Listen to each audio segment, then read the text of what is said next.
Assalamualaikum warahmatullahi wabarakatuh. Bismillah walhamdulillah sholatu ala rasulillah la haula wala quwata illa billah amma ba'd. Sahabat Miftahul Hasan yang dirahmati oleh Allah, puji dan syukur kita panjatkan kehadirat Allah subhanahu wa ta'ala azza wa jalla. Alhamdulillah atas limpahan rahmat, nikmat dan barokah dari Allah subhanahu wa ta'ala. Kita semuanya masih diberi umur panjang oleh Allah. Semoga umur kita ini berkah, dan alhamdulillah kita berada di awal bulan Ramadan 1442 Hijriah. Semoga Allah selalu merahmati kita semuanya. Sahabat Miftahul Hasan yang dirahmati oleh Allah, semoga semuanya sehat walafiat, mampu menjalankan puasa dan ibadah-ibadah di bulan suci Ramadan ini. Apa faedah dari kita berpuasa? Dalam kitab Maqasid As-Shaum Sultan Al-Ulama Al-Imam Izzuddin bin Abdissalam Al-Sulami disampaikan bahwa ada 7 faedah orang berpuasa. Pertama yaitu raf'ud darajah, meninggikan derajat. Orang yang berpuasa ini sesungguhnya akan mengangkat derajat kita pada derajat yang tinggi, yaitu derajat ketakwaan dari Allah subhanahu wa ta'ala, di sisi Allah subhanahu wa ta'ala. Rasulullah sallallahu alaihi wasallam bersabda, "Idza jaa Ramadan futikat abwabul jannah wa ghulliqat abwabun nar wa suffidatis sayatin." Ketika Ramadan datang, maka dibukalah pintu-pintu surga, ditutuplah pintu-pintu neraka, dan setan pun dibelenggu. Hadis riwayat Muslim. Imam Izzuddin memandang bahwa dibukanya pintu surga artinya sebagai simbol tanda untuk memperbanyak ketaatan, dan tertutupnya pintu neraka itu ditandai sebagai simbol bahwa kita semuanya harus menyedikitkan, mengurangi, dan meninggalkan kemaksiatan. Selanjutnya yaitu bagaimana tentang setan dibelenggu. Ini artinya bahwa terputusnya kewaswasan atau bisikan dari setan bagi orang yang berpuasa.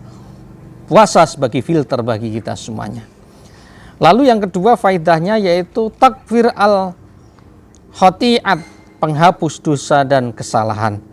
Rasulullah Shallallahu Alaihi Wasallam bersabda, "Man shoma Ramadhana imanan wahtisaban ghufirallahu ma taqaddama min dzanbi." Barang siapa yang berpuasa Ramadan karena iman dan mengharap ridho dari Allah, maka akan diampuni oleh Allah dosa-dosanya yang telah lalu. Hadis riwayat Bukhari dan Imam Muslim. Ini artinya apa? Puasa yang betul-betul kita lakukan dalam rangka mampu kita semuanya menahan dari hal-hal yang batalkan puasa dan meninggalkan hal-hal yang mengurangi kualitas pahala puasa. Faedah yang ketiga yaitu kasor as-syahwat, memalingkan atau mengalahkan syahwat. Faedah puasa ini adalah orang yang berpuasa itu mampu mengalahkan syahwatnya. Maka ketika kita mendengar di acara ijab qabul, seorang penghulu membacakan hadis Rasulullah, "Ya ma'syarus sabab, man istata'al ba'ata fal yatazawwaj fa innahu a'dhamul lil basar wa ahsanu lil faraj wa man lam yasti fa alaihi bisawm fa innahu lahu wija." Wahai para pemuda, barang siapa yang mampu untuk menikah maka menikahlah. Sesungguhnya menikah lebih baik, sesungguhnya menikah lebih bisa menundukkan pandangan dan lebih mudah menjaga kemaluan. Barang siapa yang belum mampu untuk menikah, maka berpuasalah. Sesungguhnya puasa itu adalah penekan syahwat. Hadis Imam Ahmad dan Imam Al-Bukhari. Yang keempat yaitu takfir as-sodaqah, memperbanyak sodaqah.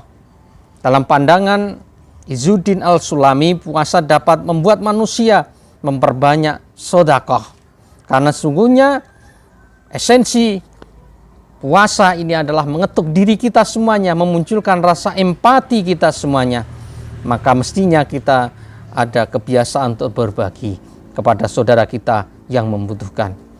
Yang kelima yaitu at-tawfir at-ta'at. Tawfir at-ta'at, memperbanyak, menyempurnakan ketaatan. Imam Izzuddin memandang bahwa orang yang berpuasa mengingatkan mereka pada lapar dan haus.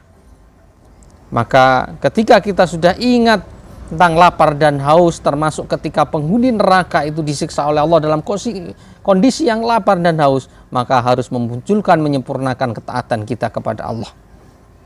Yang keenam yaitu asyukur al-alim al-hafiyat, bersyukur mengetahui kenikmatan yang tersembunyi. Sahabat Miftahul Ihsan, banyak nikmat dan barokah yang Allah berikan kepada kita semuanya. Terkadang kita ini tidak memahami dan tidak mengetahui atas nikmat Allah. Maka ketika kita berpuasa, mestinya kita muncul rasa kepekaan yang kita terima. Bagaimana kita menjalankan puasa, lapar, dahaga, merasakan tentang bagaimana kenikmatan-kenikmatan yang Allah berikan kepada kita.